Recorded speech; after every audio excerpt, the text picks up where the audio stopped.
farmers care for the environment. Every farmer that I ever met loves his soil and loves his ecosystem and wants to care for his or her ecosystem. But they're stuck in a system that makes it hard for them to do so.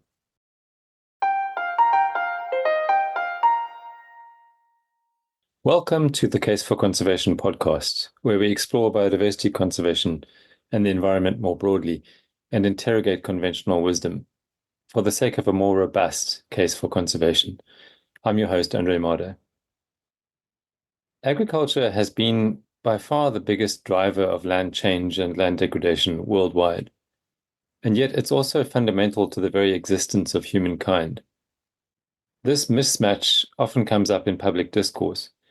Over the past year or two, for example, several European countries have seen extensive farmer protests against rising costs and restrictive environmental regulations, among other things. Environmental groups have responded to the farmers' appeals mostly with indignation, and yet farmers and environmentalists have a lot in common, at least potentially. Philippe Birker is co-founder of the organization Climate Farmers, and his work is aimed mostly at promoting regenerative agriculture. He and I cover a range of topics in the discussion that follows, from the farmer protests to the relationship between agrochemical companies and the government. Along the way, there were several rabbit holes that we could have gone down and several points that I would have liked to challenge Philippe on in greater depth.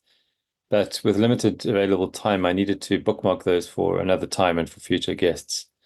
I began by asking Philippe about the causes of the farmer protests and the general discontent of these agricultural producers of Europe.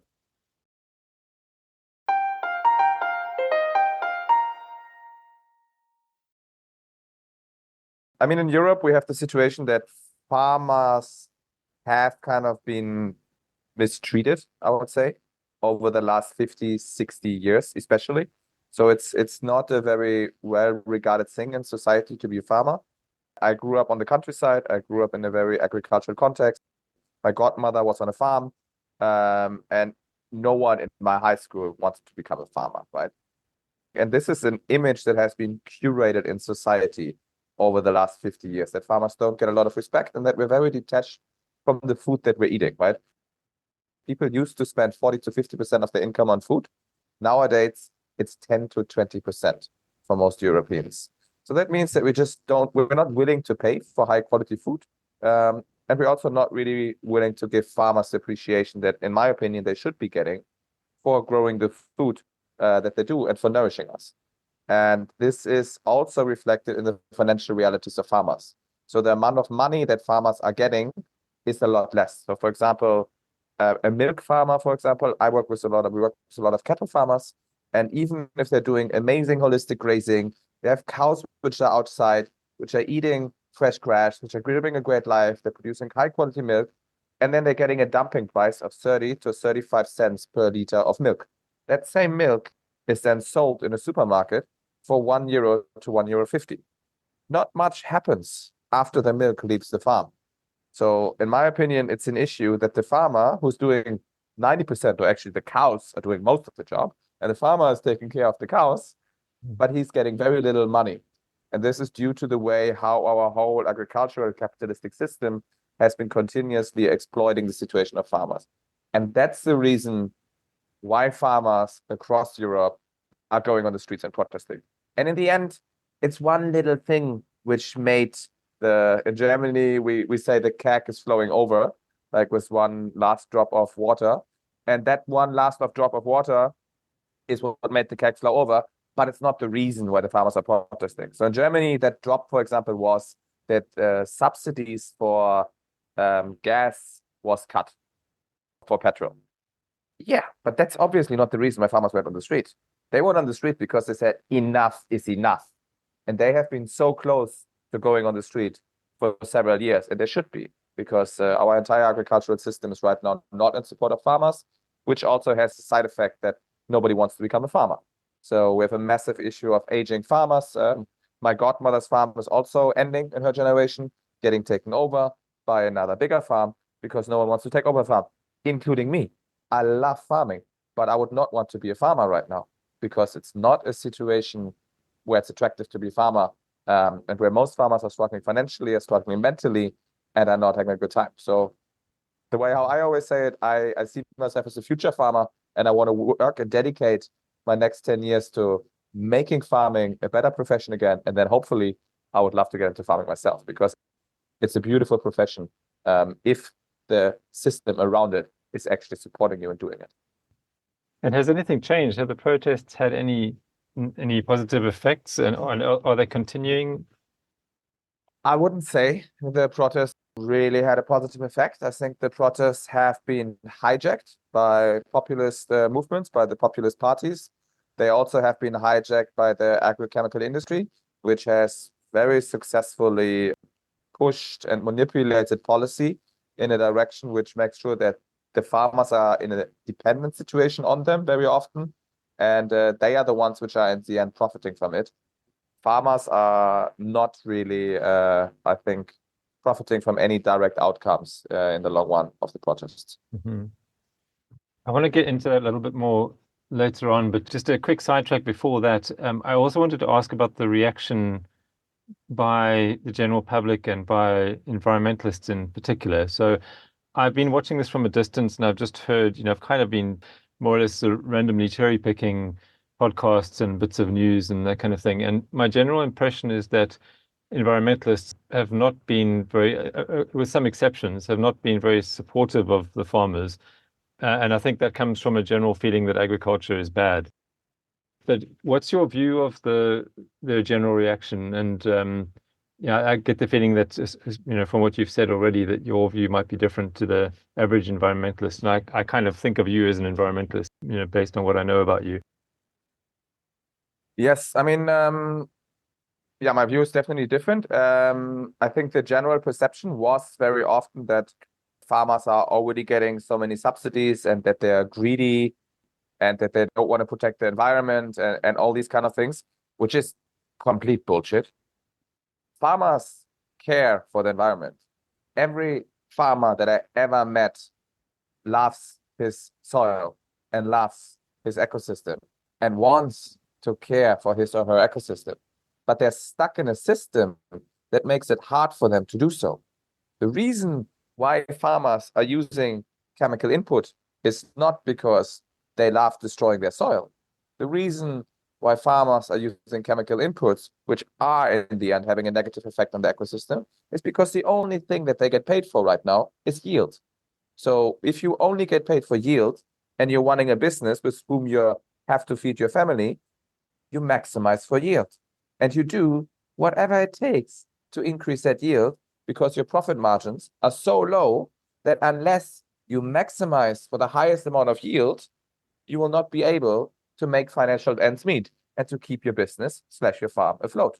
And so what we end up is a system where farmers are using a lot of chemical inputs because the agrochemical companies have managed to create a subsidy system, a policy system, and an agricultural system where farmers only get paid for yield, maximize for yield, use chemical inputs, destroy the environment. This is essentially the very short version of what is going on. And in order to help farmers to get out of that, we would have to help them financially by, for example, paying them for ecosystem services such as biodiversity increase, carbon sequestration, saltwater storage capacity, and all these things that we're trying to do with climate farmers. Mm-hmm. That really rang true, what you said about farmers loving their land. I mean, ownership of land, from what I can tell, is probably the best determinant of whether someone is going to treat land well or not. And that's precisely what farmers are, right? They're custodians of land. Exactly.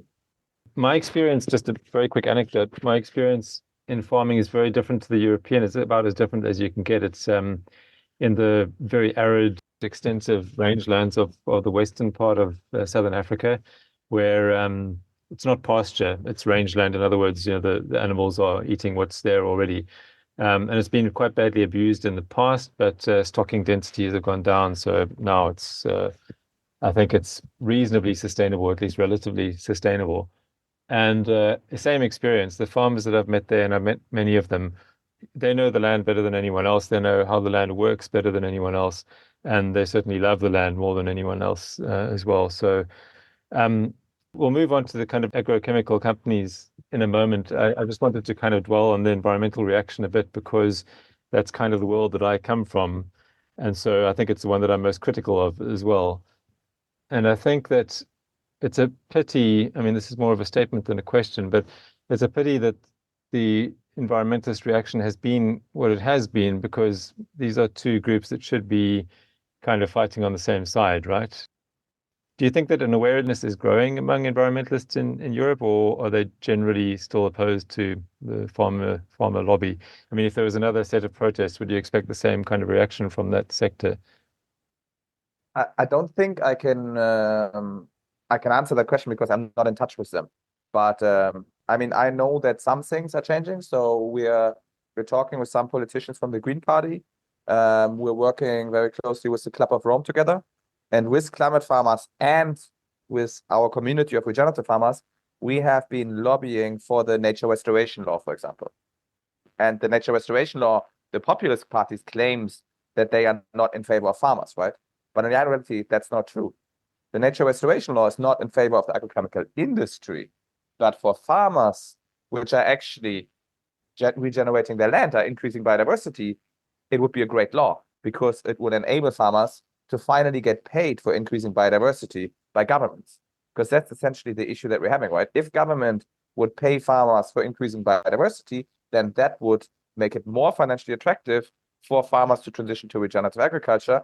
And that would help all of us as a European society to move in the direction of farms as thriving ecosystems, which we all want to see. And definitely, which are in the interest of environmentalists or conservationists, because this is actually the beauty that I got infected with 19 years ago, where you go on a farm and you have a similar symphony of birds and insects as you have it in a forest, which is, I think, the reality that I want to see and that I'm fighting for every day.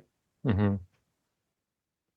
So you've spoken a lot about agrochemical companies. Could you just explain the mechanism a little bit better, your understanding of the mechanism of how this relationship works? And it sounds like, it's very much sort of a slave and master kind of relationship, the way that you're sketching it. I think I might see that slightly differently, but I'm curious to know how you would explain how the agrochemical industry, which is a private sector, right, how that can affect farmers and sort of force them to do what they're doing. Yeah. So essentially, what's been happening is that the way how our subsidy system in the European Union, for example, works, which is a common agricultural policy, is that subsidies are mostly given out based on the size of the farm. So you get a lump sum per hectare, then you get a little bit of money depending on what you're planting, and you get money based on what you're harvesting, right? So you get paid for the yield that you're having. You get paid in tons per hectare. But that the system is like this is the work of lobbyists of the agrochemical industry, because this system is then essentially nourishing a farming operation where the focus, as I mentioned, is on yield and not on other things. As such, our chemical inputs are the best thing to increase your short-term yields. In the long run, you are basically destroying your soil, which means what do you need? You need more chemical inputs because so your plants get less nutrition from the soil. And because of that, you also need more protection through chemical products from insects, etc. again, because insects have the tendency, as nature does everything perfectly, to target sick plants, which come from unhealthy soils. So you're stuck in this whole cycle of needing to put more and more and more inputs, making more and more money for the agrochemical industry, destroying your land more and more, and you're basically in a downward spiral. Now, if we would have a political system and a common agricultural policy, which would actually be in favor and supporting farmers who are regenerating their ecosystems and who are increasing biodiversity, then you should pay them for it. For example, one very simple example. My hometown, Geilenkirchen in Western Germany, full of hardcore conventional agriculture around, had floodings happening in 2019. It rained a lot. And because the soils are so depleted soils are not able to soak up water. So what you have is you have erosion happening, and we had 33 billion euros in damages due to the floodings, which mostly happen because our soils are so depleted that they were not able to absorb the water. If we would have paid farmers for regenerating their soils and for building up healthy soils, those soils could have soaked up the water, the flooding damages could have been prevented, and the money could have been used to support farmers in doing the right thing and in practicing regenerative agriculture. And this is just one of the many examples. And this is, I think, what needs to happen is that we actually, as a European society, privately and publicly, are paying farmers outcome-based. So we think we should not just give subsidies based on size, but we should give subsidies based on outcomes which you can measure and prove on farms. And as such, you would suddenly see a large scale shift to regenerative agriculture happening, but you would also see that the agrochemical industry would make a lot less money. And that is not in the interest of Bayer, Syngenta, Monsanto, Yara. And so they're doing whatever they can to prevent that from happening, including trying to hijack the term regenerative agriculture, because they obviously see as well that regen ag would mean an end to their profit margins. And they try to do whatever they can in very smart ways to prevent that. Very similar to oil and gas coming up with all kind of schemes in order to prevent actual climate action from happening, because they also don't want that. Okay, so the link between the private sector, these companies that you've spoken about, and the farmers is via lobbying to government. Yes. So around the world, farming is subsidized, and you're talking about continuation of subsidies, but a different kind of subsidy or subsidies for a different purpose. Do you think that agriculture could ever survive without subsidies? 100%. But what we would have to have for that is we would have to have a system in society where farmers are getting paid fair money for the food that they're producing, right? I mean, this is exactly the system that we would be having 100 or 200 years ago, right? But then you would be going in a supermarket and you would be paying, or ideally you would buy directly from a farmer, and you would be paying 1 to 2 euros per liter of milk, then the farmer doesn't need to get the subsidies. Right now he's getting 35 cents per liter of milk, so he needs subsidies to run a profitable operation. But the subsidies have been done. We've been pushing down the prices that farmers are getting, and that's why they need the subsidies. If we would start paying fair prices for food, subsidies would not be necessary. So maybe just to jump onto regenerative agriculture, because it's come up a few times and it's one of the main focuses here. And I think that what we have been speaking about will come up again in this discussion too. But could you explain what is meant by regenerative agriculture? I mean, in my understanding, it's a relatively new word, but maybe it's older than I know that it is. And also, like, how does it differ from organic agriculture, which is far better known as a term? And perhaps also permaculture. I don't know if that's worth bringing into the mix. So essentially, regenerative agriculture is not a new term. Most of the practices of regenerative agriculture are actually indigenous practices. Essentially, by our farmers, we did several gatherings of the European farmer communities and farmers, the leading regenerative farmers with climate farmers. And the easiest definition is regenerative agriculture is agriculture that increases the life-holding capacity of its place. So it's agriculture that works with nature and not against nature, and works with natural principles in order to increase soil health, in order to increase the diversity on the farm. And through that, you have many added ecosystem services, as they're called, and you have also the added benefit of producing very nourishing and nutritious food, which our current agricultural system does not do anymore. I think the term was originally coined by the Rodale Institute about 20 to 30 years ago. It has picked up a lot in attention over the last 5 years. I think when I got into it in 2000, I bought some land in Portugal in 2017, which was when I became my own steward of a few hectares of land. And that's when I started looking into agriculture, and initially permaculture, which I would say is very similar principles to regenerative agriculture, but on a very small scale. And regenerative agriculture has many of those permaculture principles applied on large-scale profitable farms. And then I was trying to find farmers which are doing this. And I didn't find a lot, but I found 60 farmers in the whole of Western Europe. And I basically visited these farmers, stayed with them, worked with them, and tried to understand from them, like, why they think it's not scaling and how they got into it. And the very interesting thing was they all did not know each other. They all thought they were the only ones. They all felt lonely. So it was the very beginning of this movement. And then after that, there came a movie out on Netflix, which is called Kiss the Ground, which I can highly recommend. It gives a 90-minute amazing overview of what regenerative agriculture is. Woody Harrelson is narrating it, and it will give every one of your listeners a good understanding, I think, of why I'm so passionate about this and explain it in a lot more detail than we could do now within the scope of this podcast. And then I think also the time was ripe for it, right? Because the issues that we're facing nowadays are becoming bigger. I think even the last idiot has realized by now that climate change is the thing, which a lot of oil and gas and many others have been successfully fighting that acknowledgement for the last 40 years.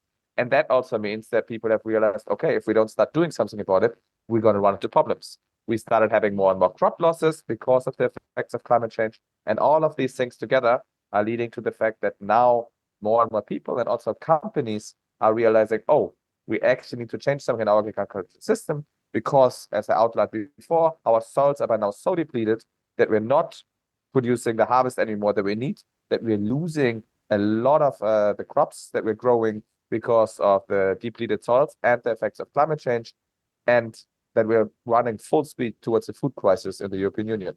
And some people are trying to fight that change, and some people like us are trying to push for that change. So maybe just to push back a little bit, and I'm not that familiar with European context, so I might be battling facts with opinion here, but my understanding is that the soil degradation argument is not as sound as a lot of people make it out to be. I mean, there are certainly many parts of the world where soil is being lost at a frightening rate, but not in the developed world. And as technology and efficiencies have developed over the decades, conventional farming has become less and less wasteful and more precise. And there's even this whole field of precision farming, which is kind of the extreme end of this, right? Where farmers understand exactly which amounts of nutrients are required where, and they'll have GPS-driven tractors that'll deliver these chemicals. So that's kind of the extreme end of the spectrum. But generally speaking, my understanding is that agriculture has become a lot more efficient and a lot better at doing what it's doing, conventional agriculture, and less wasteful, even if there is still waste. So why do you push against that? I mean, I think you're just giving the perfect narrative that the agrochemical industry wants you to give. Like, go to a farmer, talk to any. I have not met a single farmer in Europe, and I've been to more than 100, I think more than 150 farms that have not shared their opinion that their soils have been depleted over the last 20 years, and that they have heard stories from their parents about how nutritious their soil was and how much soil organic matter they have been having, and they cannot even dream of that. We just had a farmer at Climate Farmers. We always do Farmer Friday, where we have a farmer coming in and sharing his or her story. And we had a 5,000 hectare farmer from Ukraine that was sharing the story about the rumors of the fertile soils of Ukraine, and how that, due to the practices such as plowing and the chemical inputs, is not anymore the case, and how the former corn chamber of Europe is slowly being completely depleted. I mean, the best example you must have heard about the American Midwest, the Dust Bowl in US. That's the prime example of the practices of conventional agriculture. Right, but the Dust Bowl is a phenomenon of the past, right? It's certainly improved a lot in the last few decades. But just that aside, so I'm not sure if the Dust Bowl is a good example, but I completely take your point that I think in conventional farms generally they are, and perhaps this is another way of stating what you said already, is that farms are pretty entirely reliant on chemical inputs, right? If you stop putting chemicals in, you're not going to get plants out. That's the key issue, right? Is that they are dependent on these artificial inputs. On the other hand, there's this whole body of literature, as I mentioned to you in the lead up to this discussion, that and this is in the biodiversity literature actually, but it's very relevant to this. There's been this decades-long debate as to whether land sharing or land sparing is a better way of conserving biodiversity, right? Yeah. And so just for you know about this already, but just for the listeners who don't, so the basic idea is that land sharing means using land for especially agriculture in a kind of an extensive way. So you'll be covering more ground, but the ground that you do cover is more nature friendly. So fewer chemicals and fewer alterations to the environment. And then land sparing is where you use a much smaller portion of the land, but much more intensively. So that portion of the land that you do use, very little biodiversity can survive there. but then you're leaving the rest to nature, basically. And that debate, maybe 3 years ago, it seemed like the debate was more or less settled that land sparing was going to be better for biodiversity. Yeah, I think a very important thing to say here, we're talking about a growing but tiny niche of agriculture when we speak about regenerative agriculture right now, right? So as I mentioned, I think when we started with our work at Climate Farmers 4 or 5 years ago, we estimated that there was maybe several thousand farmers doing this across Europe. There's no exact number. Now we think there's maybe between 100,000 and 200,000 farmers, but there's 10.5 million farmers in the European Union. And for me, and I had some great conversations with people from the rewilding movement, for example, around this. For me, I think the future that I want to see is where there's not a big difference between farms and nature around it, but it's a fluid transition from one into the other. And I mean, a thriving regenerative farm usually has an integration of many different species. Agroforestry is a very perfect example, where you plant a variety of different trees as they would be occurring in nature as well. And you match that with animals which are grazing under these trees. And there's a perfect symbiosis between the movement of the animals, the eating of the grass of the animals, the shitting of the animals, fertilizing the trees. And this is essentially as nature would be operating. And that's what you do in Regen Ag. You replicate nature, you support nature in its natural systems. That's why we're calling basically regenerative agriculture that increases the life-holding capacity of its place. And I've seen many farms which I would say are much more biodiverse and much more thriving ecosystems than monoculture forests. Like there's a lot of monoculture forests where you will hear a lot less bird life and see a lot less insects than on a diverse regenerative farm. And I think the discussion that you're having is probably the discussion between go on a conventional farm, and I used to open talks with a recording from one of our farmers. You hear a variety of birds and insects, and then you go on a conventional farm, and what you hear is silence. There is no life on that farm anymore. And that is what we need to stop.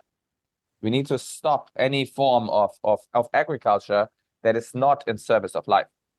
Mm-hmm. So is your understanding that regenerative agriculture does require more land? Yes. Okay.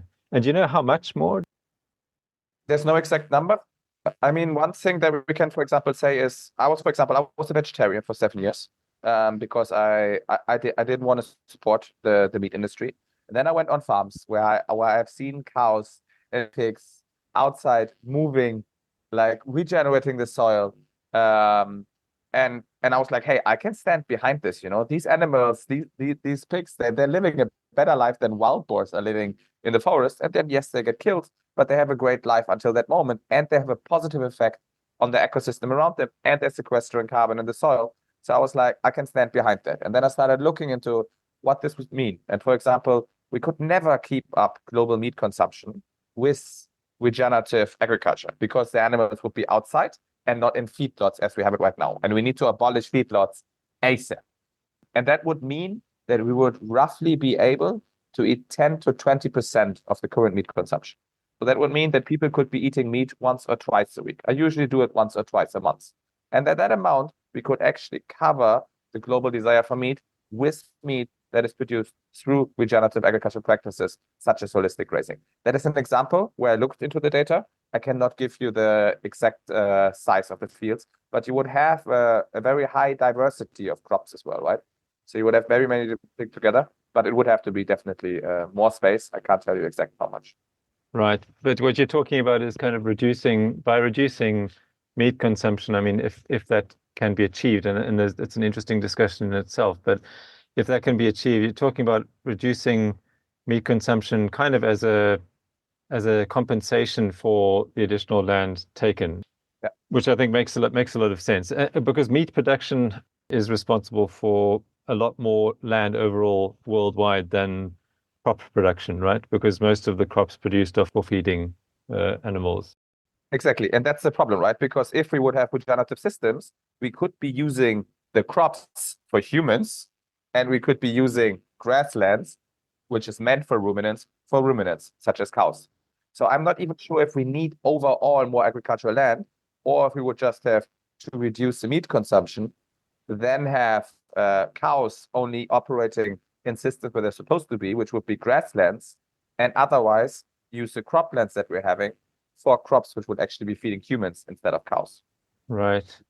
I mean, I agree with you completely, but all this does seem to ride on the necessity to reduce meat consumption. Because if we don't do that, if meat consumption stays where it is now, Yes. and the world were to change to regenerative agriculture, that would be a problem. I think not so much in Europe, because the situation that you're describing is kind of for example, a pig replacing a boar, because the habitat is fairly similar in Europe. Europe has been changed for such a long time. But then if you look at a place, or almost anywhere in the developing world, which hasn't been converted to something, you'll have relatively pristine nature, which you can't do that with. If you put a bunch of pigs into a forest, for example, the entire ecosystem is going to be converted. It's not the same thing as Europe. So I guess that, and you have stipulated in other discussions, I know that your expertise is in Europe. So what you're talking about is Europe specific. Yeah. Okay, and what do you think are and this is a bit of a sidebar, but what do you think are the chances that the world is going to go not meat free, but to reduce its meat consumption, because that's such a pivotal issue? I think it's inevitable. I think we will have to go in that direction. I mean, I have now more hope due to my work in agriculture in the last 4 years, but I definitely have my days of climate anxiety.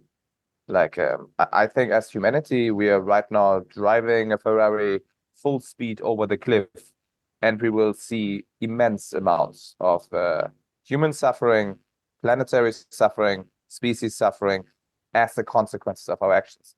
And people will come to realize in many different ways that this has to stop. Like we are right now still refusing to accept the reality, but the reality is that we're expanding our planetary boundaries, right? And this has consequences, and we're feeling these consequences already. There's many changes in weather already in Europe. We have record temperatures, we have record floodings, we have record droughts, and they will continue. And they will be worse and worse. And the feedlot industry is one of the largest contributors to that one. And that industry has to go as quickly as oil and gas and as the agrochemical industry. So there's a few things I wanted to challenge there, but I think that the most important thing to talk about here is it strikes me that there are three different possible drivers of change, right, to a less meat-reliant diet.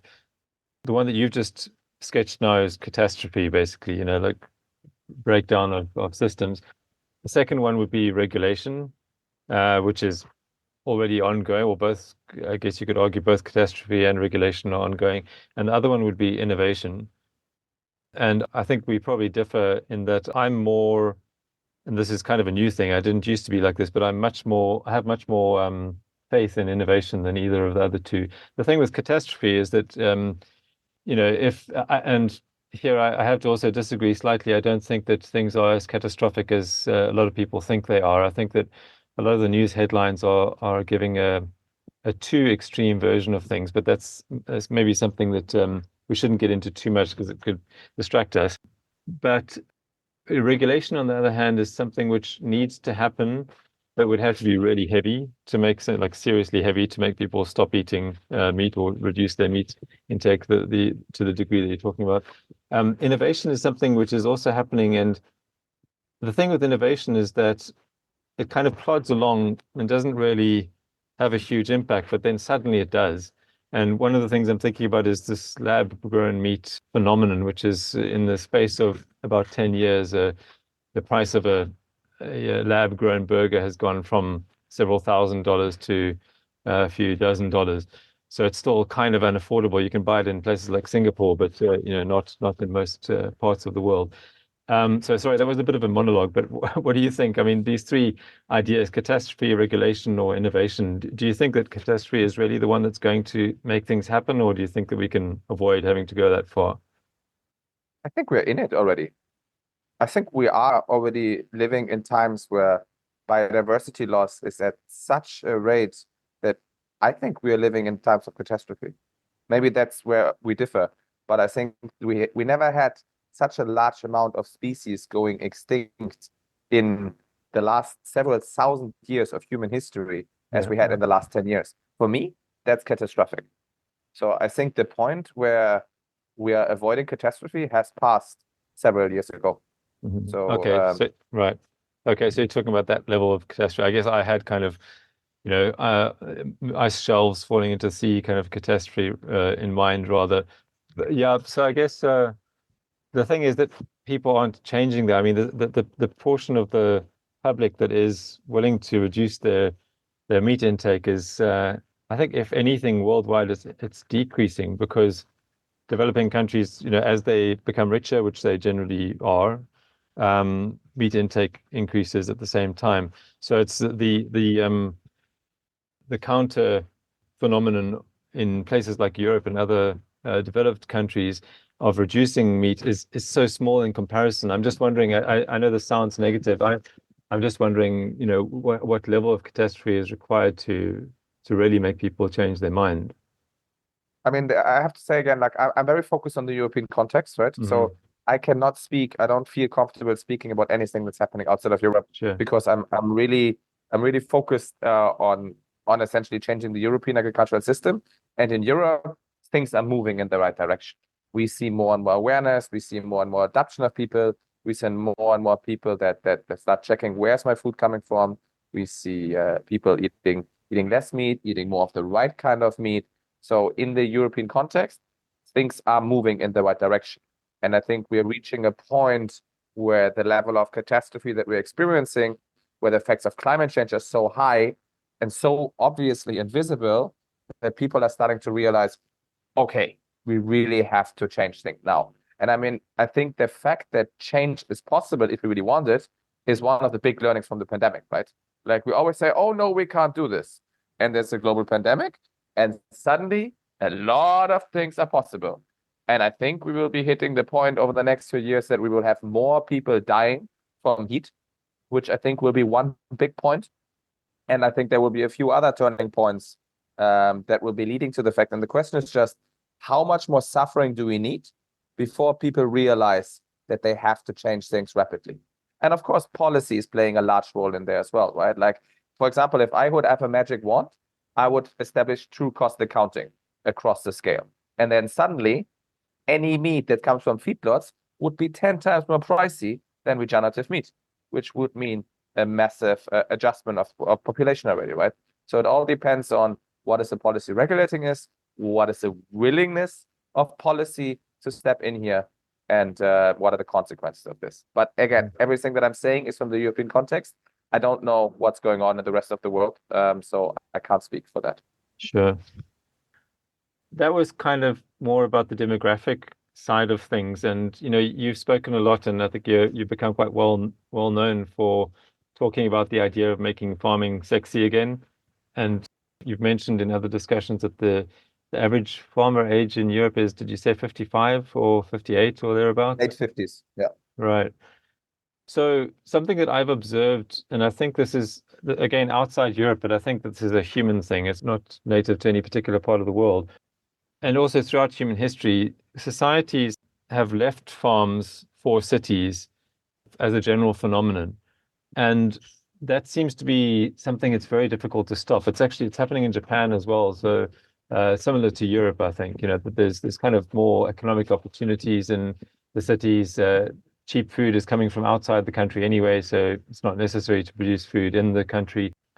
So I'm just kind of wondering how you counteract a phenomenon like that. It's a really powerful human desire. So how do you make farming sexy enough to encourage people back again? Yeah, I think this is kind of for me, where my journey began as well, right? So I grew up on the countryside. Then I spent about 10 years living in Amsterdam and Berlin, really enjoying and indulging in the city life.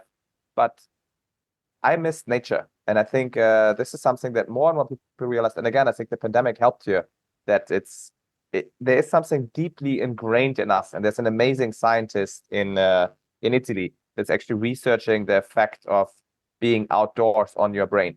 And there's scientific proof by now how much it helps with reducing stress level and increasing happiness, right?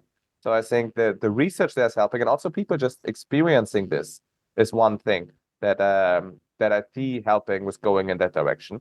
I'm, for example, now in a community of several hundred, still small amount, but several hundred different projects of young people that move back to the countryside, buy land there relatively cheap. Also because partially we all can't afford buying apartments in cities anymore, which reach astronomical prices, and are starting to live in alignment with the land again, right? And I think this is a movement that we need to start supporting also as society, that we see how do we make it attractive again for young people to move to the countryside.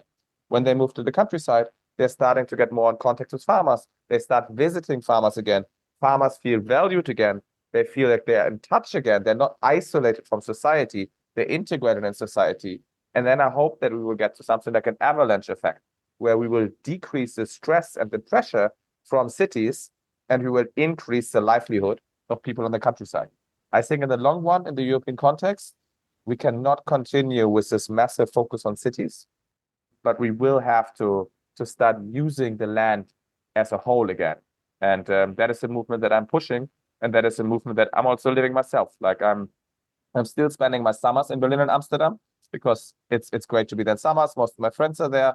I have meetings in person for climate farmers, but the majority of my year I'm on the countryside in Portugal.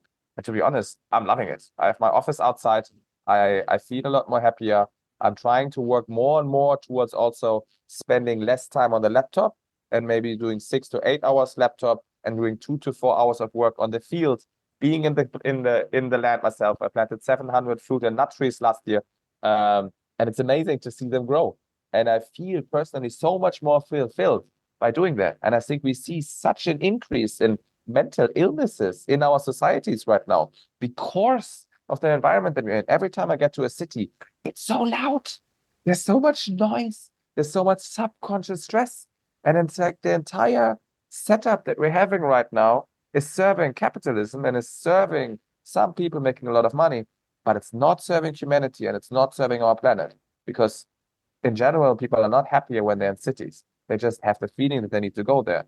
But a lot of people in my direct and indirect circle that take medication, that go to psychologists, and I think that's a trend that we have to stop. And I think going back to the countryside, making farming sexy again, making the connections between farmers and the people again, are some of the most important things in order to start stopping that trend and to bring humans back on a level where we can actually enjoy our lives and enjoy our planet. Mm-hmm. Yeah, there's some really good research on our need to be in nature and to spend some time in nature. It's and as you say, it's becoming ever more necessary, as life gets more hectic. I think some might argue that yes, it's great to spend time in nature, but most people, and I think this applies to a lot of people in Europe as well, the sort of less fortunate Europeans, but also the majority of the world's population, that they'd like to spend time in nature, but that's not their priority. It's somewhere quite far down the list of priorities, and therefore it kind of qualifies as a luxury rather than a necessity. And also, I guess that even if you can afford to spend some time in nature, that doesn't necessarily mean you need to live there and make your living out of it, right? Because farming is really hard work. So I wonder how sustainable that is, to what extent you need to actually incentivize people to do that. Do you think that it's something which is going to constantly require a kind of support through subsidies, for example, or do you think it's going to take care of itself after a while? I mean, again, I can only speak for the European context, right? So I don't know how, and I can totally imagine that the situation is outside of Europe entirely different. But within the European Union, I mean, most people have the dream at some point to have their own home, right? Mm-hmm. And I mean, if I would like to buy an apartment in Amsterdam or in Berlin right now, unless I inherit €500,000, that's not going to happen. You want to buy a house next to me here in Portugal in the countryside? €40,000 for a house where you can move in and you can live with your family.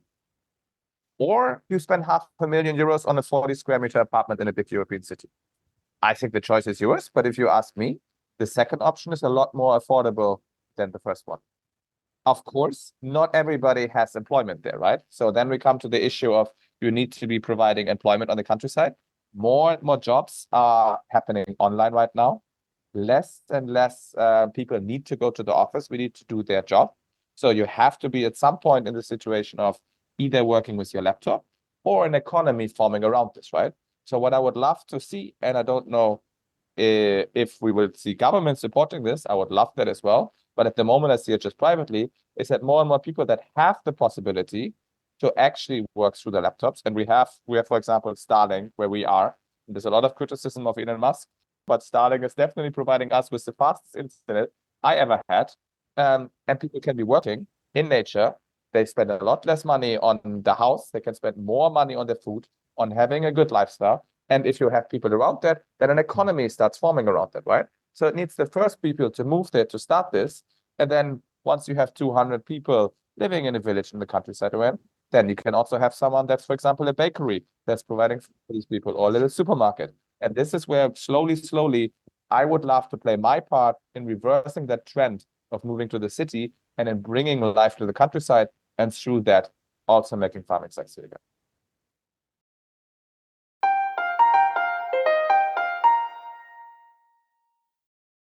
Next time, we'll be exploring the eternally controversial topic of whaling. My guest will be Georgi Morishita, who has held several relevant senior positions, including Director General of Japan's National Research Institute of Far Seas Fisheries and as Japan's Commissioner to the International Whaling Commission. This is a topic that's typically discussed with very little nuance and lots of emotion. Our goal will be to get beyond that, but without ignoring the ethical arguments around this complex topic. I hope you can join us again.